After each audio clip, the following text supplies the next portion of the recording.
Despite what the Minister has said, last week at the Royal Courts of Justice, the government conceded that UK-made F-35 parts could be used in violations of international law in Gaza and admitted that Israel has shown no commitment to upholding these legal obligations. Despite this, the government has continued to authorise offensive F-35 arms exports, exposing itself to criminal liability. It's disappointing that the Foreign Secretary isn't here today, so will the Minister let our constituents know if the government will end its complicity in genocide, impose sanctions and end all arms sales? And will the Minister confirm that should Netanyahu, who faces an ICC arrest warrant for war crimes and crimes against humanity, enter UK territory, he will be immediately arrested? Yes or no? Thank you, Madam Deputy Speaker. I'll return briefly to the statement made by the Foreign Secretary on the 2nd of September. Suspending all licences for the F-35 programme would undermine the global F-35 supply chain that is vital for the security of the UK, our allies and NATO. He set out on the 2nd of September how the suspension of armed licences would apply to direct sale of F-35 components to Israel, but not to the global supply chain. That continues to be the position. Does the Minister agree with me that one of the greatest tools that we have against tyranny anywhere is that, friend or foe, rich or poor, elected or unelected, the law applies to everybody, and the universality of certain crimes means that they can be prosecuted anywhere? Madam Deputy Speaker, as I hope I've made clear this afternoon, this government is committed to the international rule of law and will continue to be so. Thank you, Madam Deputy Speaker. Madam Deputy Speaker, I thought the Conservative Party styled itself as the party of law and order, but that's increasingly not the case when it comes to international law, it seems.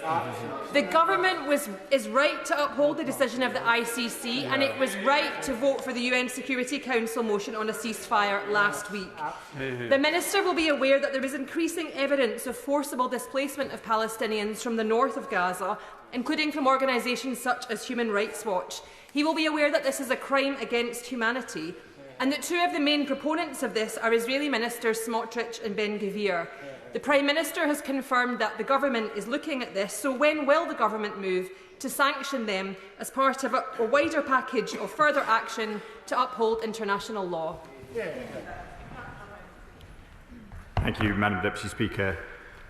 We follow reports from northern Gaza closely and with concern, and have raised many of these issues repeatedly. As I've said already, I won't comment further on sanctions, but that I wish to be clear that forced displacement of Palestinians outside of Gaza is not consistent with Israel's obligations. The Minister has assured us that the arrest warrants will be carried out, and I hope that is the case. Could he also consider that if an arrest warrant has been issued for the leader of a country, if the International Court of Justice has found it deeply wanting on its behaviour and as an occupying power and the war crimes that have been committed, why are we still supplying weapons that are taking part in the bombardment of Gaza, that are destroying life as we speak? Thank you, Madam Deputy Speaker. As I said in answer to a question from my own benches, we took steps on the 2nd of September to ensure that, with one exemption, which I'm happy to go into, that we are not selling arms which are being used, which could pose a breach of international humanitarian law in Gaza, and that continues to be the position, and it is kept under regular review. I welcome the decision by the ICC, and I sincerely hope that we will live up to our international obligations if the Prime Minister of Israel visits the UK.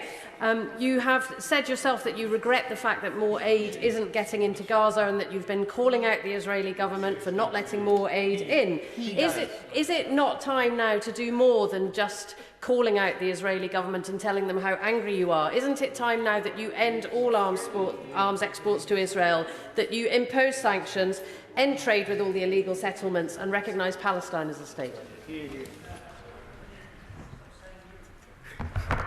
Thank you, Madam Deputy Speaker. We will continue to press these points with vigour, and we will continue to keep all of the other measures under review, as I've said already in this chamber. Can I say I'm truly perplexed? No doubt most of the British population that's watching this debate will be truly perplexed by some of the arguments that are being advanced. Issues when it comes to the ICC, topics such as morality or equivalence don't feature. This is a principle of law. An independent body encapsulating some of the most senior members of the judiciary have made a finding, and yet we have issues of democracy or morality being used as some sort of impunity against leaders. Will the Minister state that if Benjamin Netanyahu arrived on these shores, even if the ICC have issued warrants, would we at least detain him subject to our domestic procedures? Madam Deputy Speaker, the member makes a impassioned and welcome commitment to due process and the independence of the law, and I won't demur from that by providing commentary on what domestic courts might do in a hypothetical situation. Can I just say to my honourable friend, and I say this as constructively as I possibly can, but a number of us have sat here for a number of months and questions have been asked about sanctions, and the response from ministers is that we cannot comment on sanctions in the House. Can I say that renders sanctions ineffective? But in addition to that, it breaks down the accountability of ministers to this House as well, and we deserve a better statement than that. Could I also ask him on the legal process itself? He's quite right when he said we will respect international law, we will comply with the International Criminal Court's jurisdiction and decisions. And he said it will be for the, if I get the wording right, it will be for the domestic legal processes involved. Where does physical arrest come within that domestic legal process? Thank you, Madam Deputy Speaker. Let me deal with the question of why we don't provide advance comment on sanctions, and then I'll turn, if I may, to the question about the domestic legal process. So, I hear my right honourable friend. The reason we do not provide commentary on sanctions is that to do so in advance would reduce their effect. I think, and I have my colleague sat next to me, but I would think that we have issued probably upwards of 50, maybe even 100 sanctions in the short time that we've been the government. There has been no shortage of sanctions for this House to comment on. I recognise the two that I've been pressed on the most this afternoon are of intense political interest. But despite their intense political interest, were we to prejudge sanctions and trail them in this House before we made them, we would reduce their impact. The same is true of the hundreds of sanctions that we have done on Russia over the years, and it would be the same in every forum. In relation to the domestic legal process, I hope my right honourable friend will forgive me for not entering too deeply into hypotheticals about how we might, how a court might discharge its findings on these matters. I welcome the government's commitment to uphold its obligations under international law, and therefore to commit to issuing arrest warrants to these men if they step foot on British soil. But I do ask the Minister, if the government acknowledges that the Prime Minister of Israel should be on trial for war crimes and crimes against humanity, how, morally and legally, can we continue to supply him with the weapons which are being used by Israel in its horrific assault on innocent civilians in Gaza?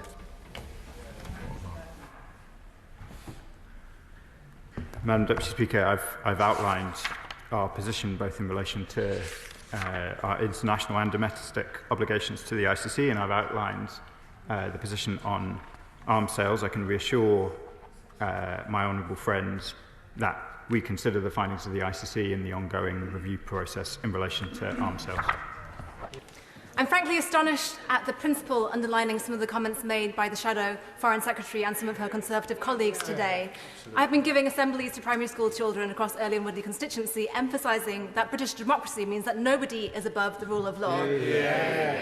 I hope that one day the members of the Conservative Party opposite might understand what the children of Earley and Woodley constituency instinctively understand, which is that we should be equal above the law, whether or not we are the political leaders of a democracy or otherwise. And that is why I welcome the Minister's statement that the government will comply with its international obligations.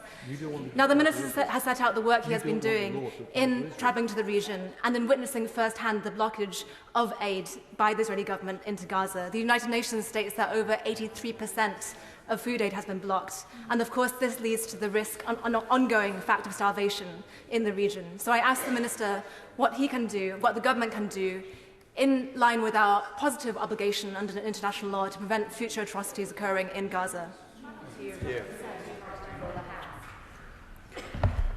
Thank you, Madam Deputy Speaker. The Government is deeply concerned by the latest IPC finding about the situation in relation to food insecurity in Gaza. We are making efforts to try and ensure that a more rapid and regular flow of aid, including items that have been barred. Those items that have been barred seem to particularly often be the items most vital for winterization, as the international humanitarian community call it, in Gaza, and we will continue to press for more flexibility on these points, so the necessary tents, sleeping bags and other equipment required to safeguard Palestinian life over the course of the winter is able to move in at the scale that is required. 43,000 dead, possibly 100,000 under the rubble. Schools, hospitals destroyed, and 16,000 children killed, including by drones and shot in the head. Many of my members and honourable friends have mentioned that this was a genocide mentioned many months ago. Now that the ICC prosecutor has called Benjamin Netanyahu a serious war criminal, a potential serious war criminal and committing crimes against humanity, does the Minister agree with me that it is now the time to recognise the State of Palestine and all military and financial cooperation with the Israeli government, while its leaders are essentially international fugitives? Thank you, Madam Deputy Speaker. I won't rehearse our position on the recognition of State of Palestine other than to say we believe that the Palestinians have an inalienable right to a state alongside a safe and secure Israel, and as part, this government hopes to take steps to advance that as part of a contribution to a two-state solution. It is crucial that the Labour government must comply with our obligations under international law to uphold the ICC's ruling and enforce the arrest warrants against Israeli ministers. This compliance is vital, given the previous Conservative government's besmirching of the International Criminal Court and in turn damaging the UK's standing on the world stage.